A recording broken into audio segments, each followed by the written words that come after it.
And there we are. So,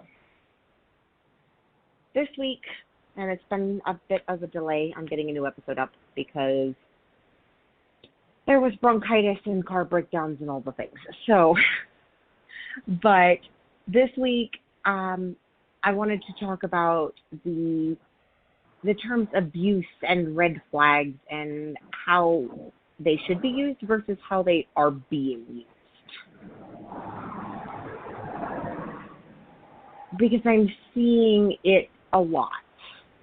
Everything is, it's abusive, it's this, it's that. Anything that upsets the submissive is apparently abusive, which is news to me. And everything that you don't like, don't want to do, haven't done before, every misstep, and the phrase always uses, that's a huge red flag. And this has begun to bother me a bit. Now, I will share my story. I am a domestic abuse survivor myself. I have been on the receiving end. We've been on the receiving end of domestic abuse. So please don't think that I don't take this seriously, because I do. And I know for me, the dive, as it were, the use of, well, it's just because I'm the dom, was in fact in play in my abuse situation. So I want to state for the record from the very beginning that yes, using kink and BDSM to cover abuse is a valid concern, and it is an issue, and it does come up, and it is a problem when it happens. Yes, it's a very real thing. And it's huge when it happens because, you know, you can talk about how you feel about it, but I know for me, we're in a vulnerable state in what we do. And I think we kind of have to be. But for me, that's part of the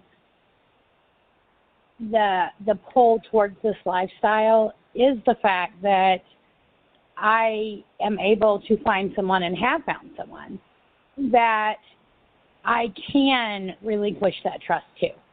And I know that I am in a totally safe place. However, as you say, we are vulnerable. So that spot can be misused.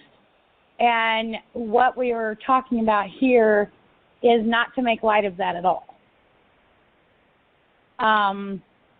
It's simply the difference in how two people are compatible or what you may want or not want to do versus what is true abuse and what is true red flags and warning signs of that abuse. So the first thing that came up, and this is inspired, and there is someone, I'm gonna give them a shout out. I'm not going to use their name because they asked me not to, but this is inspired by some conversations that I saw over on Reddit. And it was started with a post that was made, and the person who made that post, I spoke to them privately and asked them, is it okay if I take this topic and use it as an episode? And they said, well, what are you going to say? And I explained what we kind of wanted to talk about, and they said, no, please do let me know when the episode goes up. And I said, okay, I won't quote you directly, and I won't use your name because they're not prepared to be part of that. But they are aware that this kind of came from that. And one of the things that stood out to me in that post was it was started because, like I said, we see a lot of the term getting thrown around because somebody makes a mistake. There's a misstep. Somebody makes an error in judgment. They cross a line without meaning to, or they think something's going to be okay and it isn't, and those sorts of things. And as soon as someone says, hey, this dom I was playing with did this or this, and I don't like it, what do I do? Instead of telling them, you need to have a conversation about that, because they're not necessarily wrong for it, and you aren't either, but there's a communication issue, and maybe you can get past it and figure out how to deal with it, and maybe you can't. Maybe you're just not compatible. But instead of telling them, hey, sit down and have a conversation, what we get is, that's a big red flag. They're not honoring your consent. You have all the control. It's all about your consent. And it's a big, big, big red flag for abuse that they're not honoring that. When in reality, about at least 75% of these conversations, these situations can be resolved by simply saying, have a conversation, talk about it. Because, and when someone brought up the concept of the difference between making a mistake and abuse, I literally saw someone tell me that abuse was or could be not intentional. And that was what inspired this episode more than anything else, is to say, I do not believe that abuse is ever unintentional. No, I do not either. To me, the definition of abuse is an intentional act. It is intended to cause that harm. It's intended to push those buttons. And if it's not intentional, then it's not abuse. So that's the first thing I wanted to say is abuse means they know this is a problem and continue to do it intentionally. That is the first criteria that needs to be met for it to be abuse. If they didn't know that it was a problem, or they knew it was a problem after you said something and they said, oh my gosh, I didn't mean to do that, let's fix it, that does not constitute abuse to my mind. And maybe it's just me, but I'm seeing a lot where the DOMs are getting thrown under the bus. And, well, he didn't do this correctly, he didn't do that correctly, he did this that I didn't like, or that I didn't like. And I think one of the main things that we have to remember is there was a point where you were new to this lifestyle. There was a point where you came in, and I'm sure there was a lot of learning that went into that. What I like, what I don't like, where the boundaries are, what is okay, what isn't okay. We have to remember that on the other side of that coin, they are people too. And a lot of times they are new or they are learning. They're trying to find themselves and their own boundaries and things just like we are. So just because someone makes a mistake or a misstep or, even pushes a boundary, you have to remember that they're no more perfect than you are. So it may not have even occurred to them that it was as big of a deal as it was to you. They may not even realize, and you can't expect them to know everything up front, to know all the boundaries and all the rules up front without having that conversation. And just like you wouldn't want them to fault you for one misstep or one, and for you to be able to say, well, I'm new at this, or I'm learning, or we're new as a couple, I feel like they're not being given the same, what's the word I'm looking for? They're not being given the same time frame. They're expected to come in and know everything. And, if he made a misstep, then it's obviously, he's obviously abusive, or he's obviously, when a lot of times, like I say, either A, you're new to the situation, you're new to this type of lifestyle, or B, you're simply a new couple. Every relationship is different. Every dynamic with every couple is different. And they need to be given the same amount of space and time and discussion that you would want given to you. I feel like the DOMs have gotten a real bad rap. They have. I tend to agree. And I think you bring up an interesting point there, too, because even when you've been together for a while, because as we talked about early on, we've been with our respective partners for, collectively a significant amount of time. And we've both been in the lifestyle for, between the two of us, a really long time. But there are still going to be times, especially with your partner, where you try something new. And maybe they try something and you say, ooh, in hindsight, I didn't know it until you did it, but you know what? That really doesn't work for me. And that happens. Even among established couples, you try something different one night and you go, ooh, you know what? I didn't like that. Sounded like a good idea. Yeah, and then in hindsight, after you did it, you go, ooh, you know what? As it turns out, that really doesn't work for me. Can we maybe not do that in the future? Because I didn't like that as much as I thought I might. And that's not, they didn't do anything wrong, even though at that moment you're like, oh, wow, okay, yeah, I don't feel good. I don't like the way that feels. I'm upset by that. It bothers me, what have you. It's not because they did something wrong. It's just because they didn't know, because you didn't even know at that moment that was going to affect you the way that it did. Maybe, for example, I saw online a conversation where somebody was into a certain amount of, and this resonated with me because it's something familiar to me. They're into certain sort of quote unquote degrading or humiliating terminology being used in the bedroom. So, calling you my little this or my little that, these sorts of things are happy, good things for them. And then their dom goes, okay, you like being called, say, slut. What about, say, whore? And discover that, yeah, no, slut I liked, whore I don't. It bothered me. It pushed a button I didn't even know was there. That's not his fault. He didn't know. You didn't even know. He tried it because based on available evidence, it seemed like something that would work. And then you're like, no, as it turns out, not so much. And like I say, it's not fair to critically judge him for trying something. The only way that a lot of times you find these new and exciting things and things that work and things that is to experiment, is to try these new things and to be able to trust to crush your boundaries a little bit together. So he, in a sense, I think, is doing his job to try to take that and to try to push it a little bit and to try to bring it to the next level. That in fact is what he's there for, to help you kind of stretch those boundaries and to safely be able to experiment a little bit.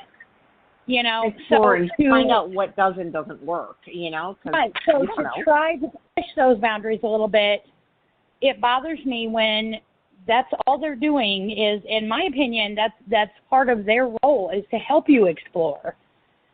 And when they try to do that, then for them automatically to be stamped as abusers, I don't think that's fair. And I think it's dangerous. It's dangerous for a couple of reasons. One, it gives them a bad rap, and that's not healthy. Obviously we don't want them getting a bad rap when they don't deserve it. The other thing that it does is it makes us all sound like we're crying wolf. And then when some submissive later comes in and goes, I'm actually being abused by my dominant, I need help, we go, really? Well, what do you mean by abuse? And, that's not helpful. And now, also anybody will tell you, any survivor of abuse will tell you that for somebody to say to you, well, what do you mean you're abused? And that instantly translates to no one believes me. And then suddenly we've got a poor girl out there stuck in an abusive situation simply because she feels like no one believes her. Because I guarantee you, when you start getting met with that resistance, you will close down. And again, that's not fair. And he's not getting the help he reached out for. And when I was in the situation, one of the things that abusers are known for doing is sort of gaslighting you and telling you that what you know is abuse isn't really. And when you finally get the courage to say, I'm being abused and I need help, and people begin to question you, the next thing that happens, at least in my brain, is to go, maybe he's right. Maybe I'm really not being abused. Maybe I am just being overly sensitive. Maybe I'm being ridiculous. And, I wasn't, but that's the way it felt at that moment. And you just fed right back into the abuser's ability to convince her that he's not doing anything wrong, when in fact she is. And the last thing we want to do is give the outside world, the vanilla world, the people that are not in this lifestyle, grounds to think, oh, see, they're all crazy, violent abusers. See, look how often they're getting abused. No, see, we're really not, actually. No. And I never hear, and this, while we're on the topic of abuse, and this is a slight detour, but I think it needs to be said. While we are on the topic of abuse, let us be very clear that submissives can be abusive too. Yes. And whenever we hear the abuser label getting thrown out, it's always the dom that we're telling people is being abusive. And that's not only not fair to doms, but it also leads to the idea that only doms can abuse, and that's simply not the case. No.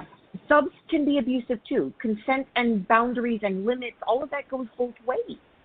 And which I will mention again later in this recording, because that is a topic that I want to talk about in a future episode. But so let's be very clear that abuse happens, yes, but it is always intentional, and it's not a one-time mistake. If your dominant partner, for example, and I've been through this before myself, they push a boundary a little bit, and you go, ooh, whoa, no, not working for me.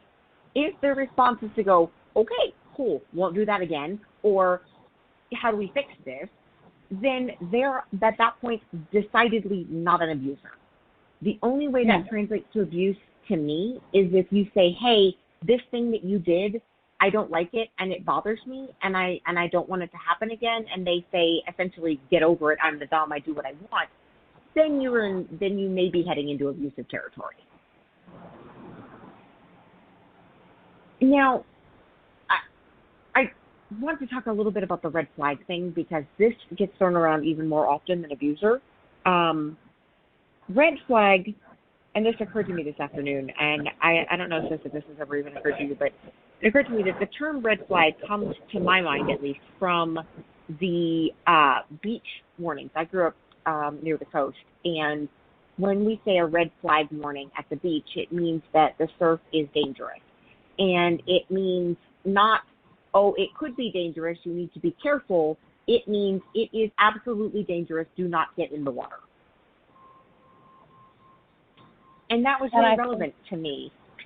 I think a lot of doms get labeled that way simply because they either, A, in trying to find a compatible partner, ran into a few that, you know, they weren't necessarily compatible, or what they thought of as a sub or as a submissive was not necessarily that sub or submissive's idea.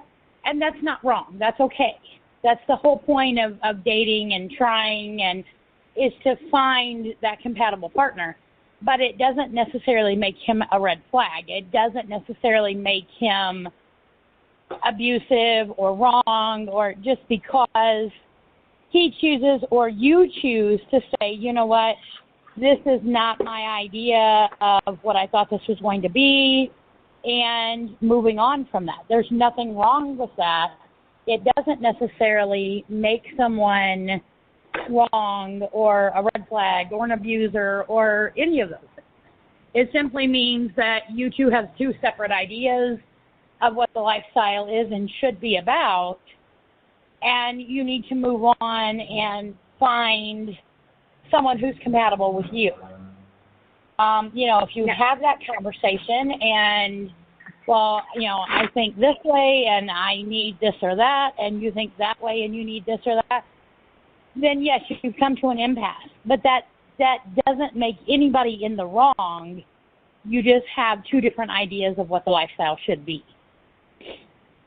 I have a story years and years ago, back before I even had children, so that will give you some idea. It's been a long time.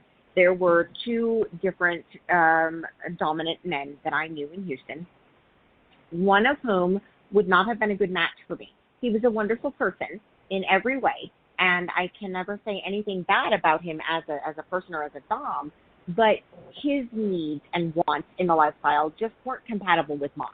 What he was looking for and what I offered just would never have matched.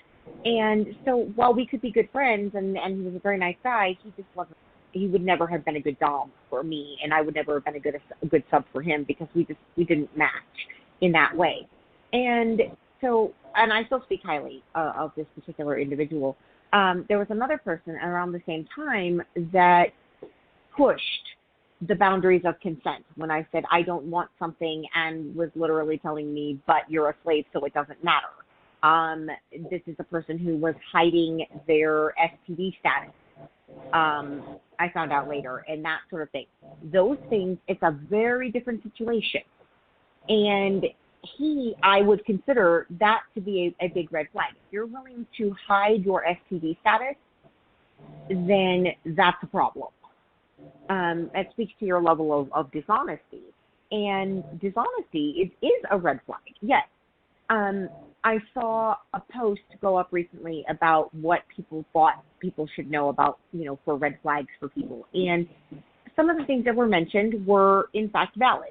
If you're not honest, if you try to push too far too fast, if you are unwilling to have a conversation, if you, I saw somebody say that a dom they had talked to had told them that they would, if they were their sub, they wouldn't be allowed to have limits or a safe word. Okay, yes, that is a fair red flag. At that point, that's a red flag.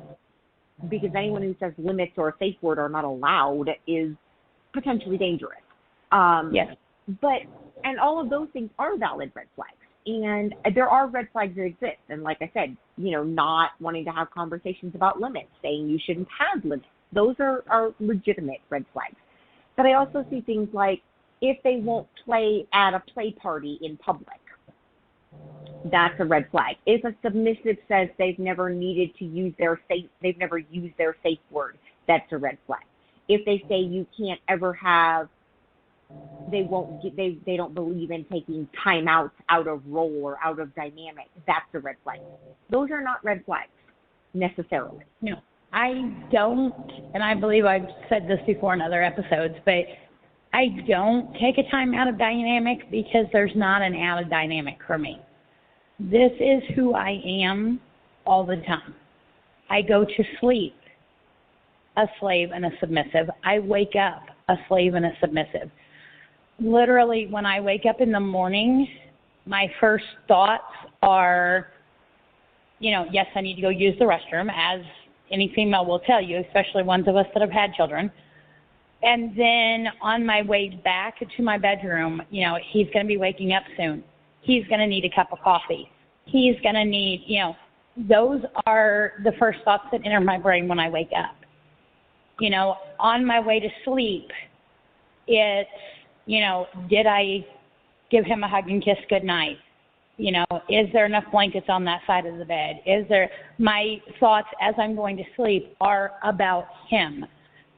This is just who I am. I don't know how to be any other way. I don't know how to be out of this dynamic because there's not an in dynamic for me. This is just who I am.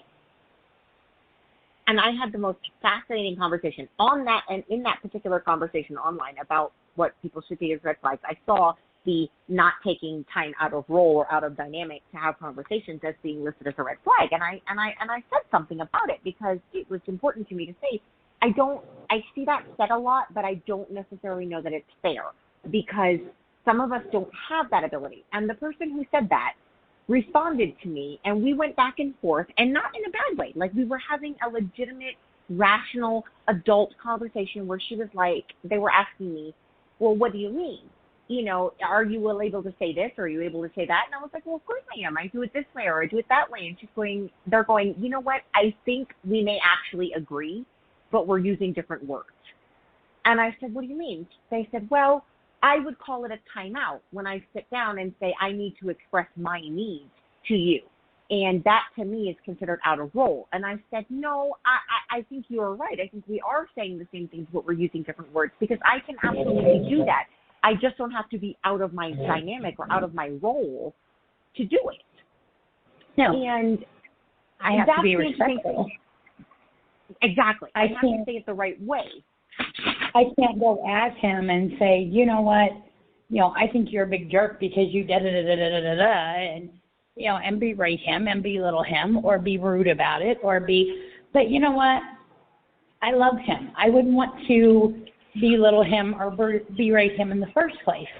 And I think if that's what people are saying is, well, I need that time to step out so that I can be rude or angry or, without accepting consequences for it, then they seriously, not even necessarily the lifestyle, but the relationship in general needs a serious look. because and I think that's true. It would not ever occur to me whether I was in a, people talk about in scene or in, whether we are actively expressing our lifestyle or not, it would never occur to me to scream at him and be rude to him and berate him. I wouldn't want to do that to him. I wouldn't stand for anyone else to do that to him. And I wouldn't want it done to me. And that, I think, is the point that, and this is why I say it shouldn't be considered a red flag. Because if by they won't let you take time out of role, if by that you mean you are never allowed to express disagreement or a different opinion or your needs in any way, shape, or form, then yes, that is a red flag. You have to be able to express yourself in this relationship. But if by that you mean I'm not allowed to just, the way I put it in the discussion at hand was, if, let's say, for example, there is a rule in your home that you are always expected to do X chore, okay? Doesn't matter what the chore is, but whatever it is, this is the chore that you are responsible for. And then something happens. Let's say, for example, just for the purposes of discussion, the chore is mopping the floor. And you break your ankle. And mopping the floor is now really next to impossible. It's very, very, very difficult. And the question becomes, do I need to step out of role? If by that you mean, am I ever allowed to say, hey, I'm having a problem with this, and they say basically it doesn't matter, I don't care, then yes, that is a red flag. If by that you mean you need to express it in the correct way, because the way I put it was, I can say to him, I know that normally I am expected to do this thing, and you expect that thing, and that is the normal procedure in our home. However, at this moment, I am struggling or unable to meet that expectation because of this or that reason. What can we do? Can we have a conversation about it? That is allowed, absolutely. That is still in role. But saying to him, basically, I can't mop and I'm not going to deal with it would not be appropriate. No. So whether or not you can step out of your role, whether or not that's a red flag, depends on what that means. And so to bring it even further home, Shay,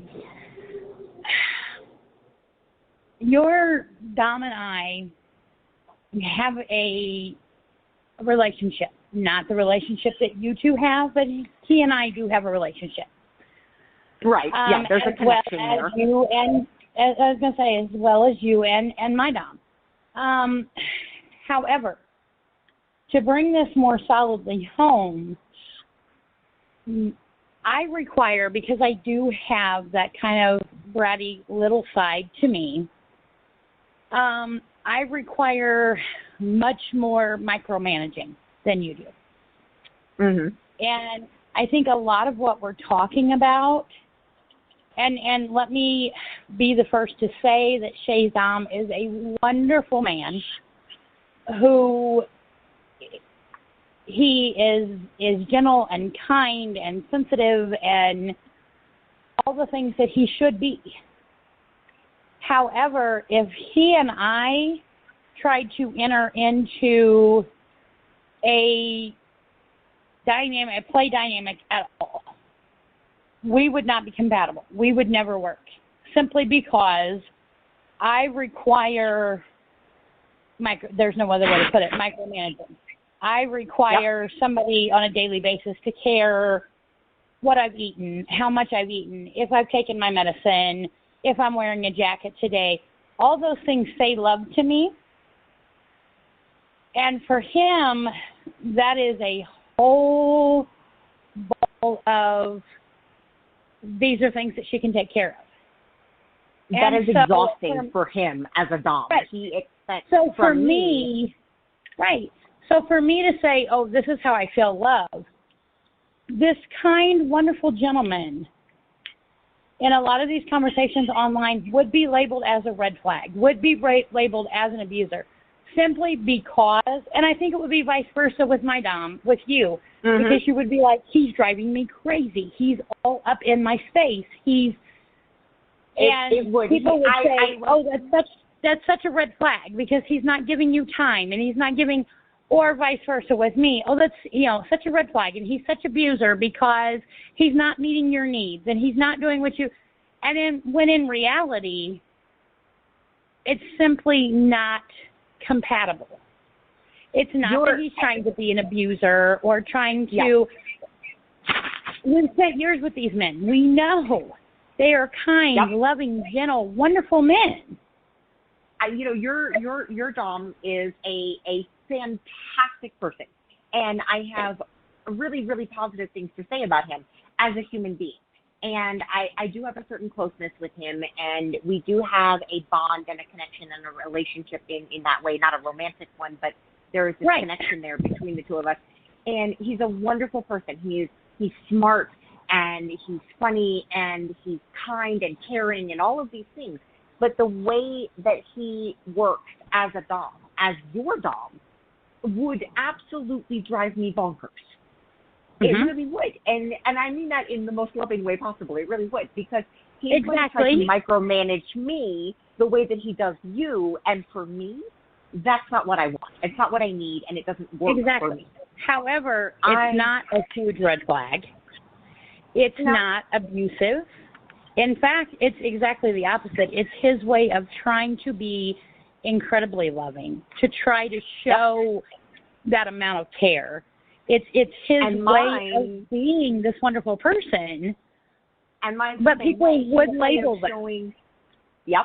Mine's the same way. His way of showing that he loves me and cares about me and trusts me and all of that bond between us, one of the ways that he shows that is that he doesn't micromanage me. He trusts you to get it done. He accepts the expectations, and then I'm expected to get things done.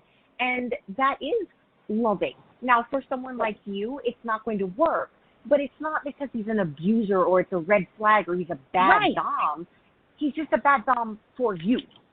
Right. It's a conversation that needs to be had, and it's an impasse and an incompatibility of styles. This is such a horrible person, or this is an abusive person, or it's an incompatibility of styles. And I think one of the things I saw somebody say in a conversation online, and I wanted to kind of point this out there because I think it's fantastic, is that instead of talking just about red flags, because there are some things that are always red flags, okay? If you don't believe in safe words, that's a red flag. I don't care who you are. It's a red flag. Everyone should, in a safe, healthy relationship, have the ability to safe word out of play, even if you never need it.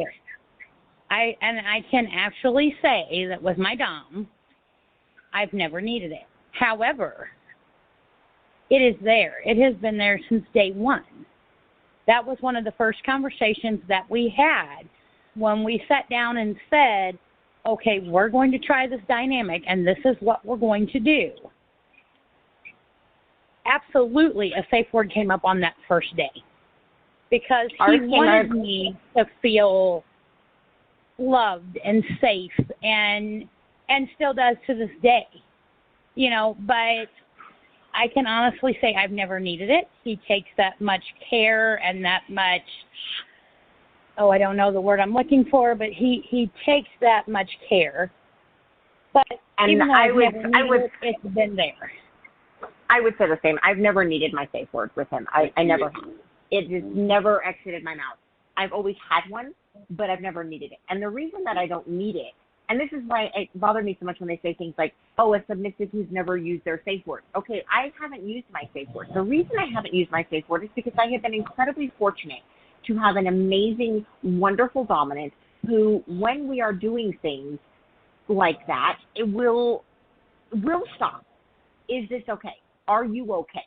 Is that too much? Do you need more? What do you need? And we regularly have these sort of check-ins while we're doing things. When we play with, like, for example, the violet wand, every time he changes the intensity of the wand, he's going to press it up against his arm to see what it feels like, and then he's going to briefly touch it against my shoulder and say, is that okay?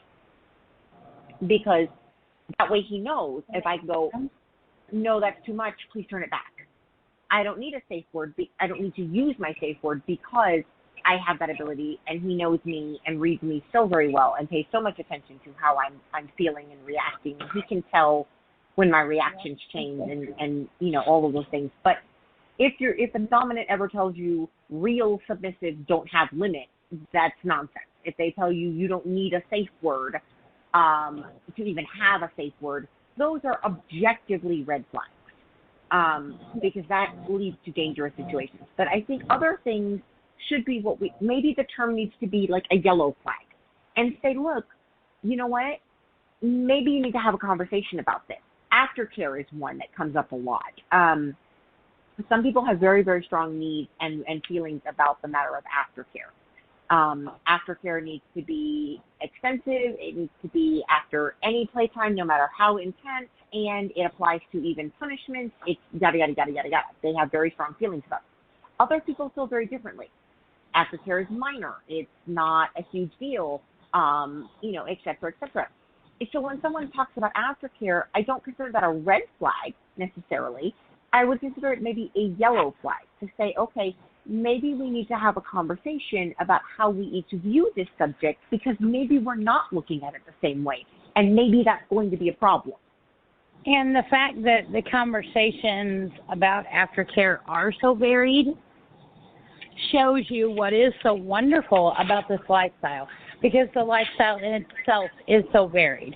And the fact that your needs and your wants and all those things come into those conversations, those wonderful conversations that start this lifestyle, is the same thing with aftercare, or the same thing with punishments, or the same. No, there's no one fit for anybody. And that's what's wonderful about this lifestyle, is that people realize and express that everyone is different. There is no one set of rules or one set of flags or one set of, I feel like we're talking about a flag football game, but there is no one way for anyone. Yep. That's what makes this lifestyle as great as it is and what it is. The contract comes up a lot, whether or not people have a contract. If they won't do a contract, that's a big red flag. Well, not necessarily. Because I don't have a contract. I don't have a contract. We've never had a contract. We have now, lots and I have lots of been in a relationship. I've been in a relationship where I've had a contract. I have as well, actually, in the past. But to be honest with you, as we grew as a couple and limits got expanded, that contract kind of became null and void in itself because we outgrew it. But yes, I have been in a relationship where I've had a contract. But this relationship, no, I don't have a contract. I don't feel like I need one in this relationship. It isn't not always to us. And each answer, I feel like it's hard for somebody to sit down and make a list of, this is abusive behavior, or this is red flags in this lifestyle. Because you know what? What is a red flag to you may be a yellow flag to me. It may not be a flag to me at all. Because each relationship is so different. Each person's needs are so different. I don't think it's fair, like I say, especially to the DOMs, but whether it be DOMs, whether it be subs, I don't think it's fair to be able to take one list and one set of rules and say, all of these are a no, all of these are a yes, because the diversity of this lifestyle is what makes it so wonderful. And what may be a no to me may be a yes for you, or vice versa. I think the contract thing resonated with me on that, because to me, if you feel strongly that contracts are a big necessary thing for you, that is absolutely perfectly fine and valid. And right. if that means something to you, and the Dom that you're talking to says, I don't do contracts, I don't believe in that, that doesn't work for me, that's not a red flag, though it will get labeled that online. It's not that's a red a conversation flag. to have. It is, however, something that needs to be talked about, and it may be a deal breaker for that potential relationship. If you feel strongly that you need one and they feel strongly that they don't want one, that may be an incompatibility. You may not be able to make that work, but it doesn't make it a red flag per se. To me, in this relationship, I don't have a contract. However, I do have a barcode. My barcode was important to me. I know your barcode, Shay, was important to you. You know, it's all about your freedoms and being able to express who you are and who they are, and if that works together or that doesn't. It's not about what one person thinks is wrong or right. It's not about you expressing how you do things and trying to kind of push that on other people.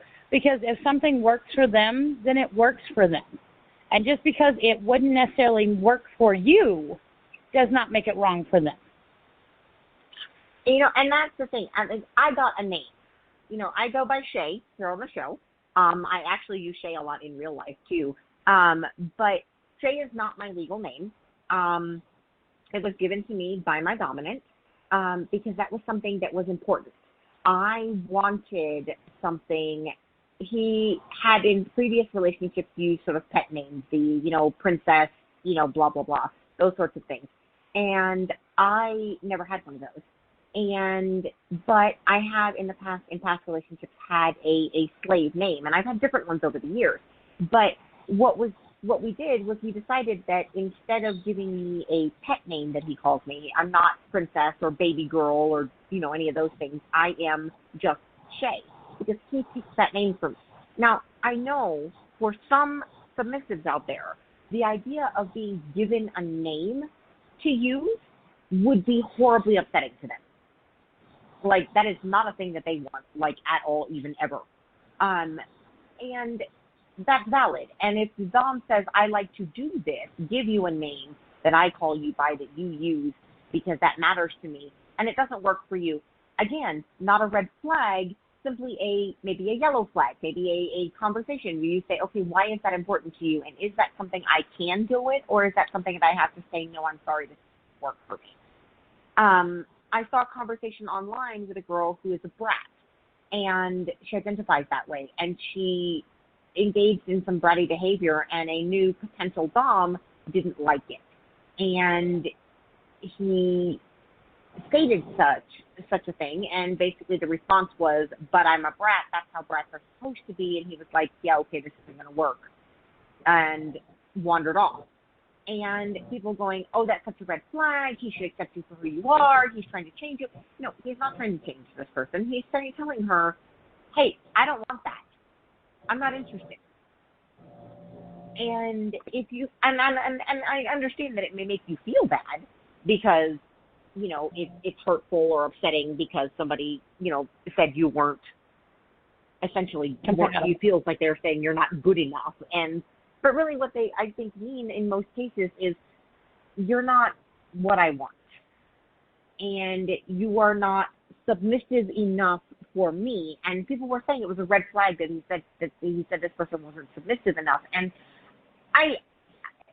we're dealing with online conversations, so we're only getting one side of the story. But leaving that aside, let's assume for the minute that he did in fact say you're not submissive enough. I don't necessarily know that that's a huge, horrible thing.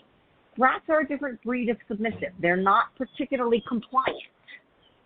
They're not particularly submissive, honestly. And that's okay. But you don't get to get angry because other people say that's not particularly submissive. Well, to be fair, it isn't. The hardcore brats, I don't mean a brat streak. I mean I identify as a brat. The brats are all about sort of defiance. I'm not going to do this, and I'm not going to submit unless you make me. Well, okay, and that's valid, but it's not overly submissive. It's less submissive than someone who obeys out of a desire to obey, and you know what? That's okay. It's totally valid, but it's not a red flag that this guy doesn't consider that particularly submissive. It just means he's not a good Dom for you. Okay, well, you know, move on. Someone else will be. You know, if the Dom says, I don't do a huge amount of aftercare after minor scenes, or I don't do aftercare after, you know, you're not allowed to tell me you're supposed to get aftercare after a punishment. Again, these are not necessarily red flags. And I think that term gets used a lot, but that's not a red flag. It may mean that they're not a good partner for you, but it doesn't make them inherently bad. And I think that was my big point, is that red flags are inherently bad, inherently dangerous. They are dangerous no matter who you are, no matter what.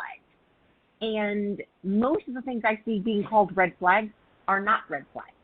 They're just issues of maybe you're not compatible, maybe they have a different style, maybe you need to have a conversation. There are very few, I think, in this lifestyle, very few hard and fast. This is always a red flag. And simply because people are so diverse. People are so different.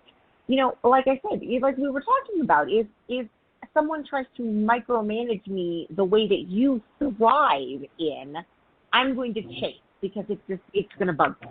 And if someone tries to expect the same level of autonomy out of you that I thrive with, you're going to feel lost. Yeah, I'm going to feel left. I'm going to feel abandoned.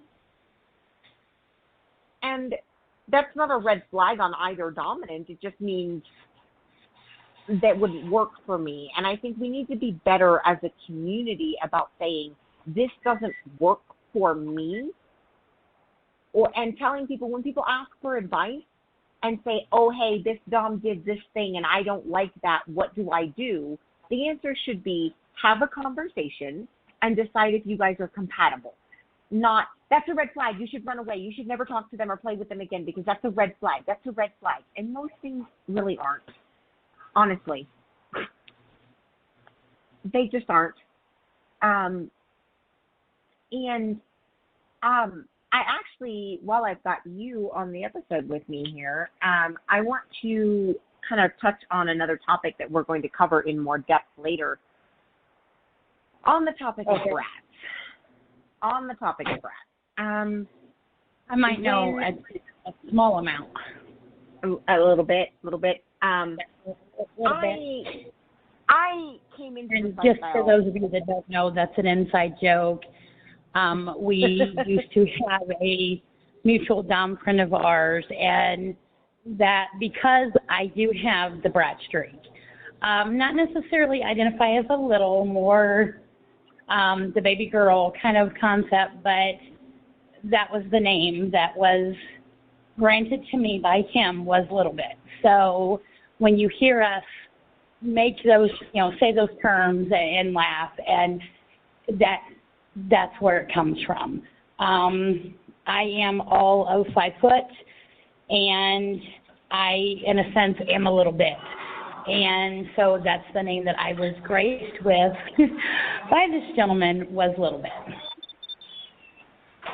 And so, I came into this lifestyle quite a long time ago, and things shift and change as with anything in society. But when I came into it, I understood brat to be, or bratting, so to speak, to be a thing that was playful, it was mildly defiant, but two things were always true. One, the brat always expected there to be consequences for those actions. And two, every brat that I knew always sort of understood that if your dom tells you, go clean the kitchen, and you say, no, what are you going to do about it? Are you going to make me? And they turn around and go, no, seriously, go clean the kitchen. That was understood to mean, okay, brat time is over. Go do what you're told. And right. I am noticing a trend of I did this thing and my dom didn't like it and they told me to stop and I got in trouble and then I fought back and I did these horribly awful behaviors, these out and out disrespectful, just, blatant disrespect. And then my dom punished me, and he punished me in this way that I don't like, and now I'm upset about it. And that's oftentimes, and the reason I sort of tied this in is because oftentimes that's abusive. That's such a red flag. You didn't negotiate and consent to that particular punishment for that offense, and that's a whole other topic we're going to cover later. But Brett, I understood Brett to mean, I have done this thing, I know there are going to be consequences, and I know when to stop doing this. And nowadays, I'm finding that Brett seems to mean I can do whatever I want, whenever I want, and if there are any consequences, then it's a red flag, and he's abusive, and I should just walk away because he wouldn't let me do whatever I wanted. And I don't know that I like this. I don't know that that's healthy. No, that's not, as you're aware, that is not the Brett streak for me. That is not and a lot of times, yes, I am very aware that consequences are coming. And I'll be honest with you, sometimes I push those lines to incur the consequences that I know are coming. But to say, oh, he punished me, and he punished me in a way I didn't like. Okay, first of all, punishments are not meant to be enjoyable. Punishments are meant to sort of stick in your brain. Punishments are meant for you to remember next time not to continue with whatever the behavior was. And there again, I think there has to be that difference in the label of punishments versus punishments. But right. No, when you get to the point where you are being disrespectful, when you get to the point where you're just blatantly being disobedient, and that's no longer being a brat. That's no longer has anything to do with the lifestyle or the dynamics at all. And that's kind of what we talked about earlier with not just the doms can be abusive. Because you have asked him to enter into this PPE with you and to enter into this relationship with you. He's trying to do his part, and now you are turning around and using it against him. That's not healthy, that's not fair, and that's not okay. I've seen people talk about, I was giving him attitude and I got in trouble for giving him attitude. Okay, now we're still in the brat streak, right? Okay, I had an attitude, I got in trouble for giving him attitude. Okay, that sounds like typical brat and dom behavior, right? And then and when he tried to punish me, I pushed back and argued with him more, and then he did this thing, and I don't like that, and that's a big red flag. And then people are saying that's a big red flag. Well, no, see, because you didn't know when to stop. Yes. You and push past the boundary. Punishments are about education, are about next time you will remember, last time I pushed that far, and he really didn't like that. So maybe this time I should only push this far. That's the entire point of punishing. And, I think, we see this, the aftercare thing come up all the time. It comes up with, well, I didn't get proper aftercare after a punishment, or I didn't get aftercare. I saw one not that long ago, and I had to walk away because I was so frustrated because I was planning to have a scene with a guy that I've been hooking up with for a few months, and I didn't get to have the scene because he got caught up doing something else, and then there wasn't time, blah, blah, blah. And I didn't get aftercare, and now I'm having sub-drop. Okay, you cannot be having sub-drop if you do not go into subspace, and you do not need aftercare for a scene that didn't happen. Let's not be ridiculous. And it's you need to let him know because it's not okay for him to let you drop like that. I'm like, this is not his fault. That's not fair. He didn't do anything wrong. And, these things, it does bother me because I see this happen so often, particularly with the brats, but just in general, this idea that I saw one the other day that I saw somebody literally say that scenes and play is supposed to be tailored around the sub's needs and wants with no mention of the dom. And that is, I think, a huge issue. That's not fair at all. And again, that's a red flag on a sub, not a dom.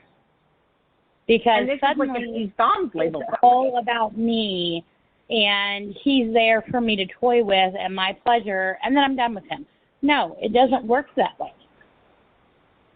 And when you come into it with the mindset, I'm kind of appalled that somebody would say something like that. And when you come into it, and what struck me at that moment was when you come into it with the mindset of it's all about the sub's needs and wants, and when you come into it with that mindset, The minute that dom does anything that isn't exactly what the submissive had in mind, then he's going to get labeled mind they're not mind readers. Then he's going to get labeled as, that's a big red flag. He's not respecting your needs.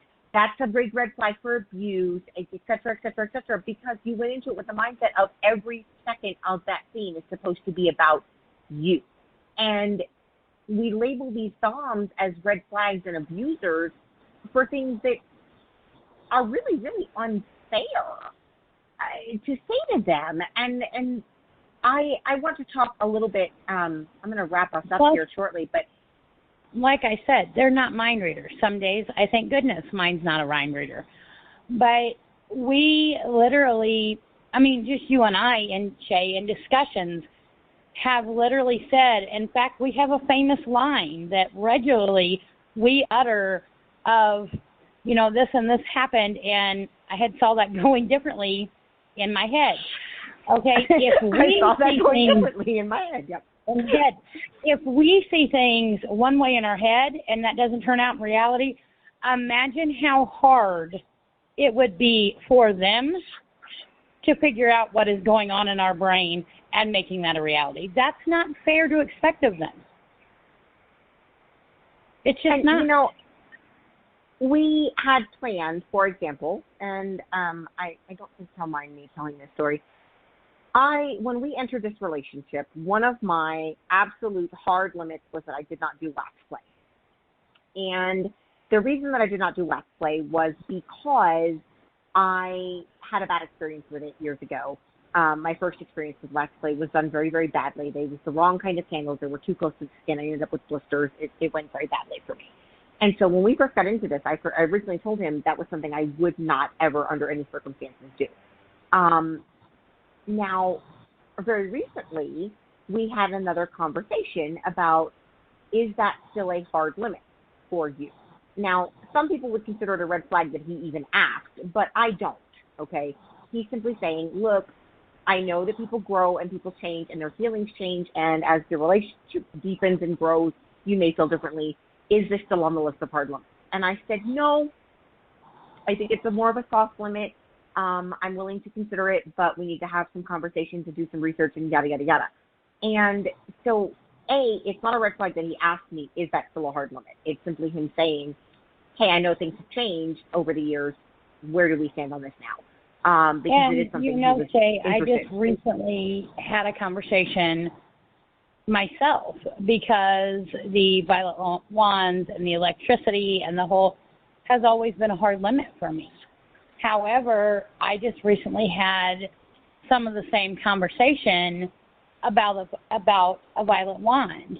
And is this still, you know, is this an honest fear? Is this still a hard limit? Or is this maybe something we can talk about? Is this something that maybe you would want to explore? And you're right, as the years have gone by, and because of the dom that I have spent years with and is now discussing it with me, and there's more of an amount of trust there, no, it's not really still a hard limit for me. As I've changed, as I've grown older, and, you know, my thought processes and things have changed, and because I know I can put that amount of trust in him that at any given moment, I say stop and it's going to stop. You know, so the fact that he asked me and said, hey, look, you know, just out of curiosity, and it wasn't, he didn't just show up with it and say, okay, we're going to try this now. No, we had a conversation. He came to me and said, hey, you know, I know that before you've been totally, you know, standoffish with this. I'm just wondering, are your feelings still the same? So, you know, I mean, things do change. You do grow. And there again, a lot of times, too, it involves the person that you're with. And as you grow with them, and, you know, you know for certain in your brain that you can put that level of trust in them, things do change. But that brings me right back to, as I was saying before, it is kind of the dominant's job to help you kind of push those boundaries, reach for those new levels. And he can't do that and be labeled an abuser or a red flag at the same time. Now, I'm not saying that he should come in, you know, a week into your relationship or a month into your relationship and, well, you said this was a hard limit, but we've been together for a month and I want to try this now. No, that's not okay. But, you know, it is sort of his job to kind of help you push those boundaries and push those limits a little bit in a safe way. And he can't do that if we're continually labeling him an abuser or, you know, a dangerous person simply for doing the job we ask him to do. And I think, you know, the other one that I want to kind of touch on before we close out is that, you know, it's okay for us as submissives, as slaves, as bottoms, to make mistakes. Sometimes, as we said, I saw that going differently in my head. I had an idea and I thought this would result in this, but that is not how it had worked out at all.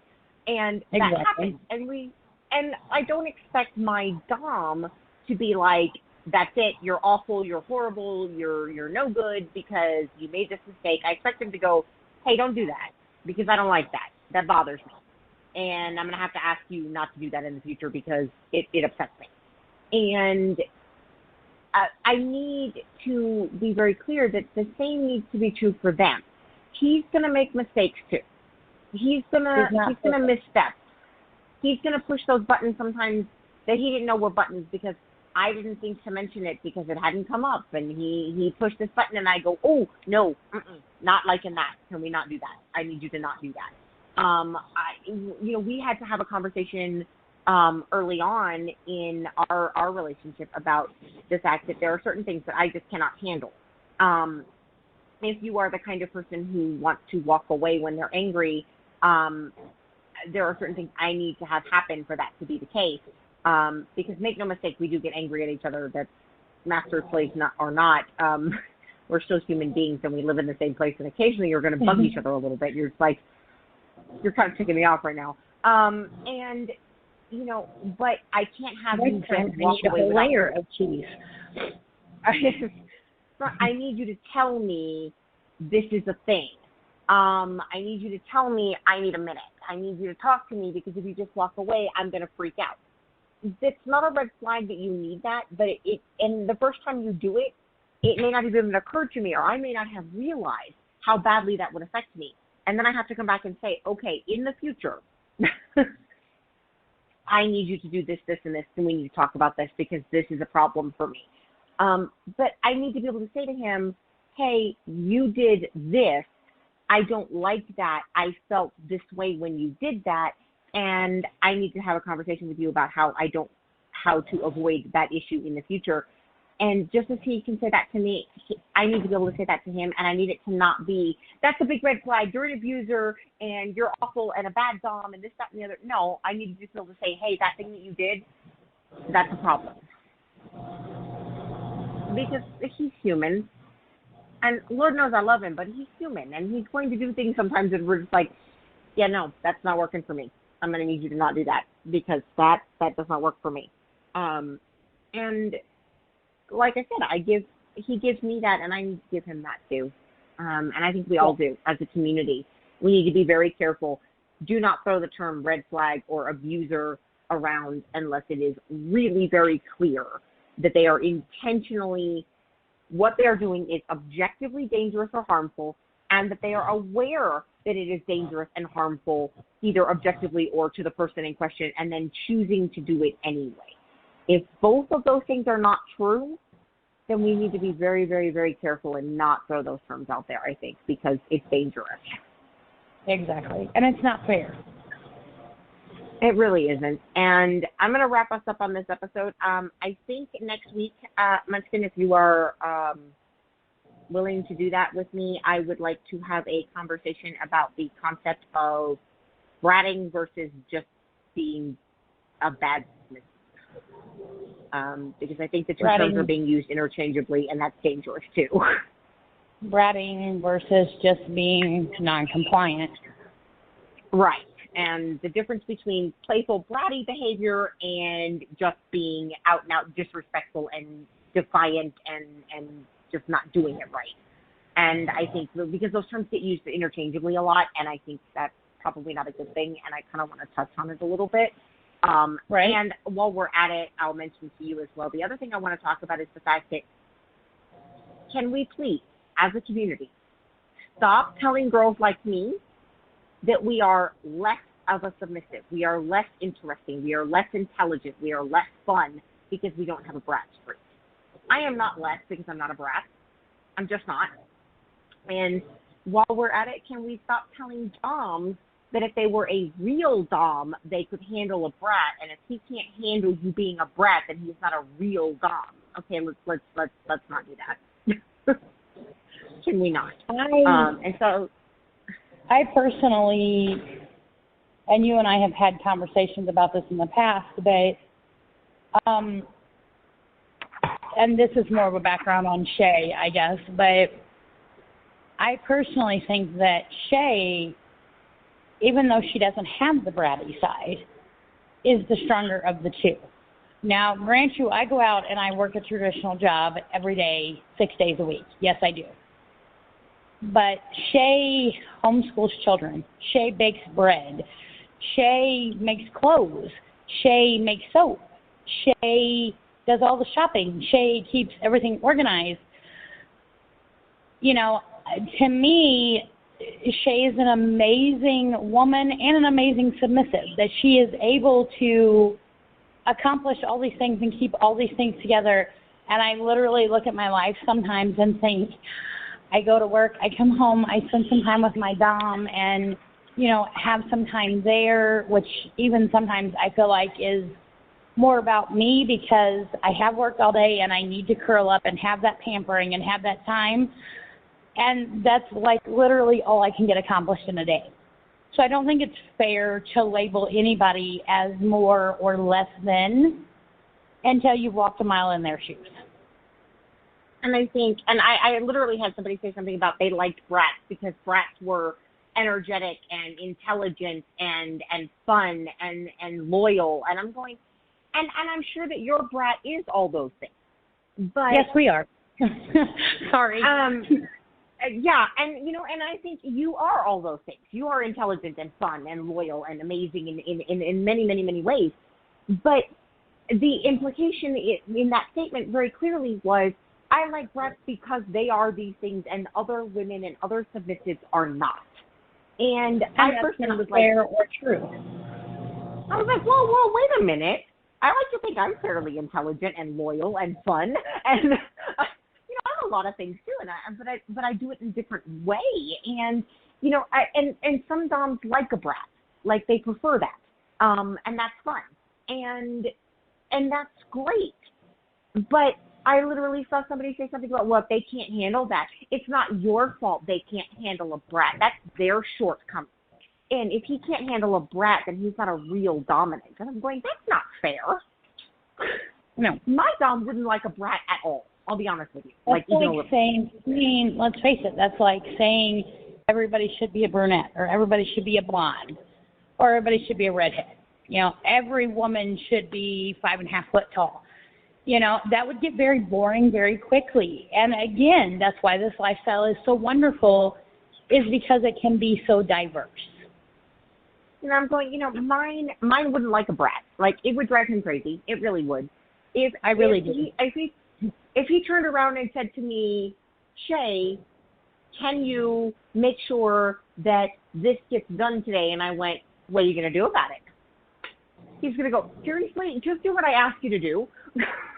And like, it would drive him absolutely bonkers. I can assure you that he loves me, but there are days where I literally make him crazy. There are days when he has had enough munchkin. There really are. And there are days when she is so put together and when Shay is so organized and so determined and on her, you know, plan for the day, that while mine loves her to death, looks at her and is like, I don't see how he does it. There's no room for me in her schedule or in her, it's that diversity that makes us who we are. And so, for me, yes, a micromanagement, I'm going to pick out your clothes and I'm going to tell you what you can and can't eat, and I'm going to check and make sure that you've eaten. Did you eat breakfast? Did you eat lunch? Did you eat dinner? How many glasses of water have you had? That Dom would drive me crazy. It really would. It would make me insane. I got this. But again, this is back to that red flag thing. I'm like, that's not a red flag. It just means he would be a terrible Dom for me, because I would go nuts. I really would. I would lose my mind. I'm like, look, I know how to feed myself. I'm good, really. I swear. But he makes a wonderful uncle for her. I'm just saying. He does. And meanwhile, my Dom would also drive you crazy, because we're going to be like, Mary, seriously, you didn't even ask if I had lunch? Did you check if I took my? No, you're not even going to check? You just expected me to do that all by myself? For me, that spells out, I don't care. I don't care to give you that amount of attention. I don't care to give you, when in reality, for 4 days and didn't eat, he has actually been horrified to realize that I have ran 3 or 4 days and had a handful of Fruit Loops. We have had this conversation. However, he just does not possess the need or the ability to micromanage like that. It's not that he doesn't care. That's just not his personality and who he is. He shows his caring and his love in a different way. That's not wrong. It's just who he is. Yours use that micromanagement as a sign of, I care about you and I love you enough to check on these things, whereas for me, to me, that would feel like I don't trust you to do what needs to be done. And it would suffocate me. Whereas mine use it as, I have that much faith in you that I don't need to tell you those things. I don't need to tell you what to wear today, because you know what the rules are. You know what you can and can't wear. Pick out some clothes. And he'd use that as a sign of trust, and so do I. But for another girl, that would feel, oh my God, he doesn't care.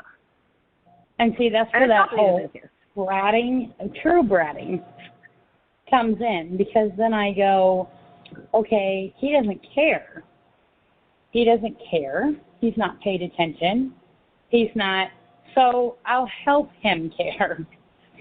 So I immediately go, okay, for example, one of the rules in my home is if I am wearing something out without him, and it is summertime, I have to be able to put my arms straight down at my sides, and my fingertips have to touch the hem.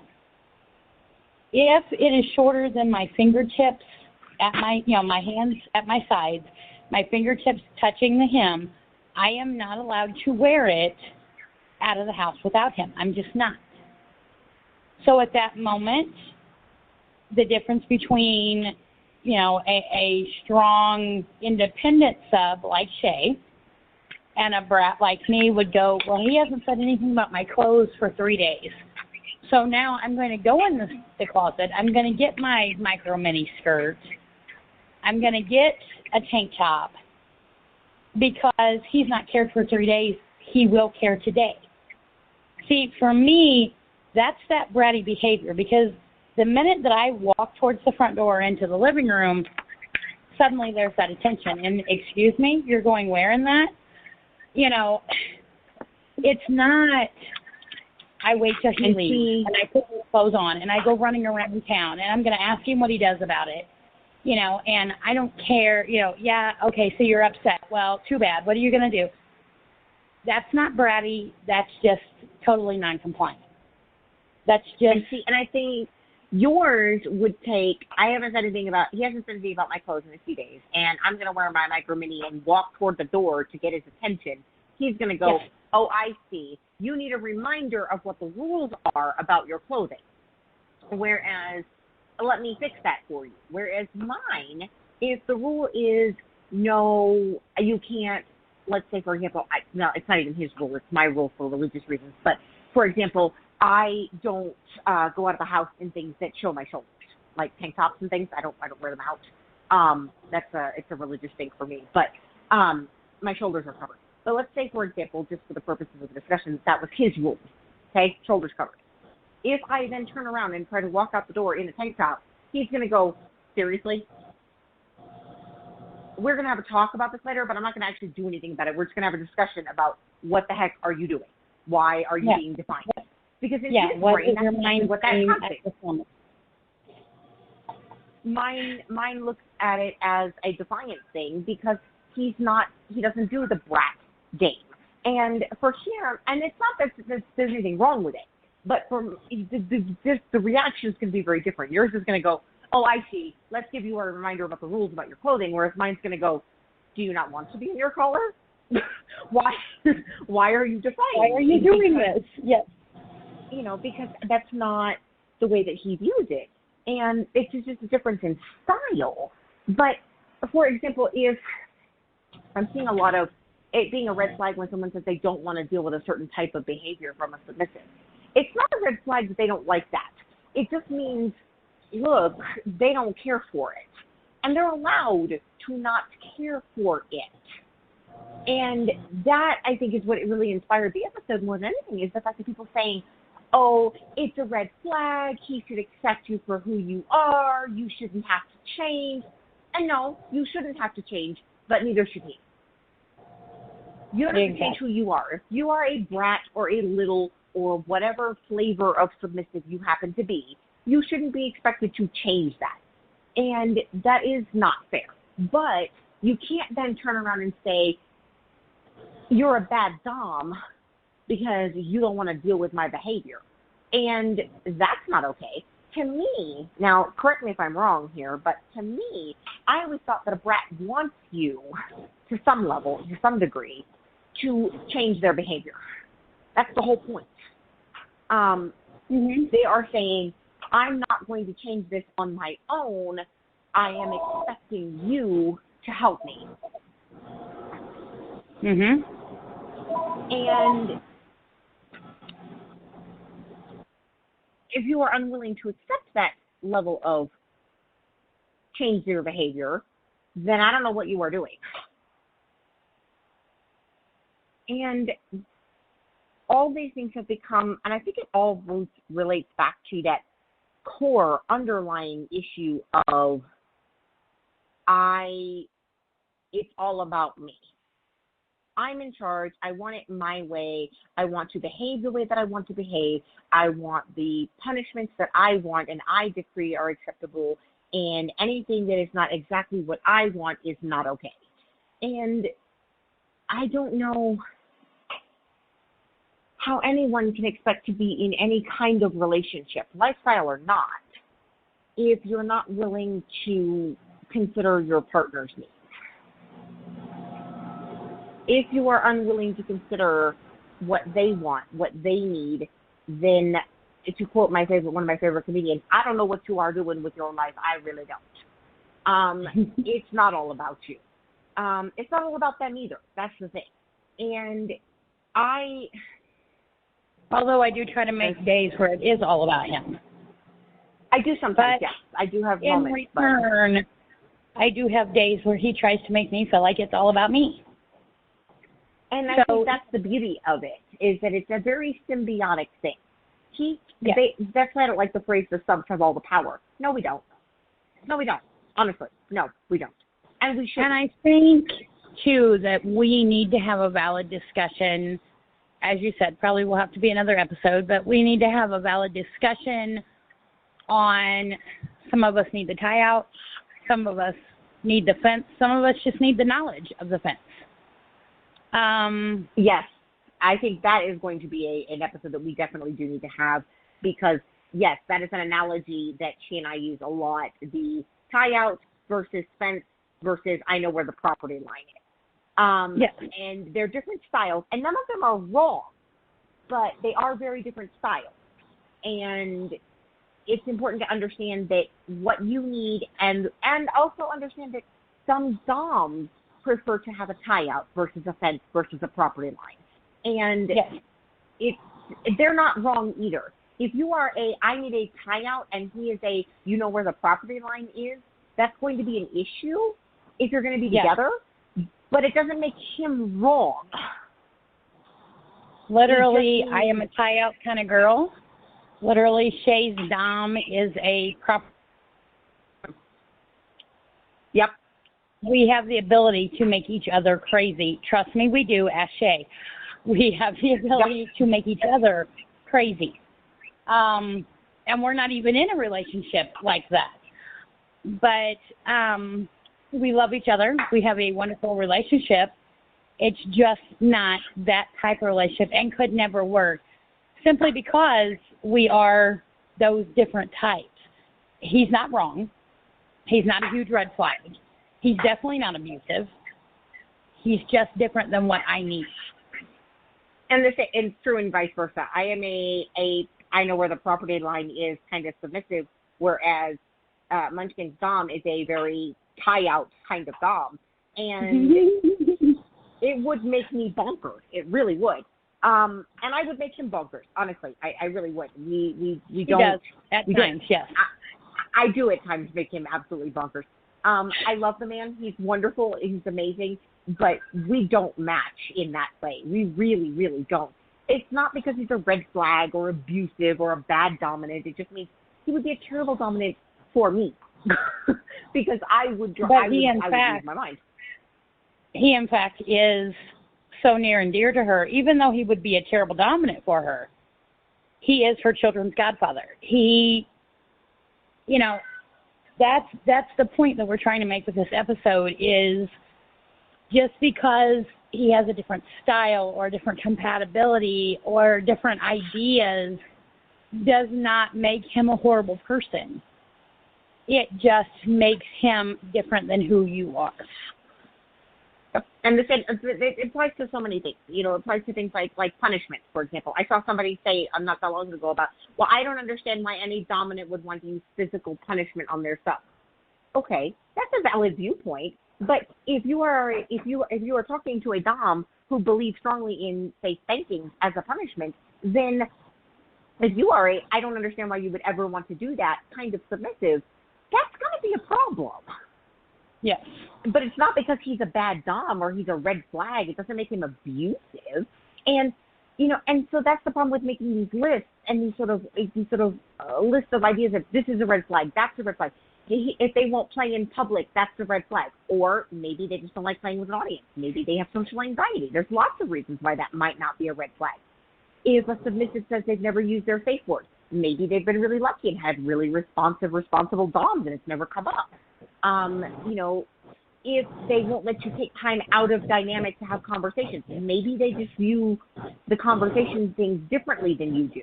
None of these are objectively red flags. They're just conversations that need to be had. I think there are very few, and that's where I want to kind of end it, is I think there are very few objective red flags. 99% of things, it's have a conversation. Talk about it. Figure out whether or not you're saying the same things but using different words, or if maybe you're just not compatible. But there's a very, very few things that are legitimately red flags. And please, as always, any questions, any, real concerns, anything like that, please let us know. Absolutely. And tune in next time.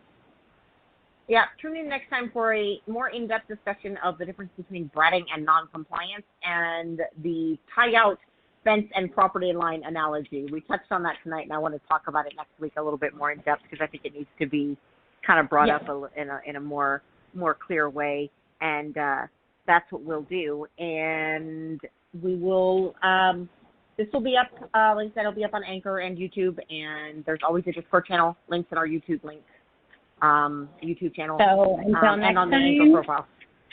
We'll talk soon. Stay blessed. And have fun keeping fun with your loved ones. Yes.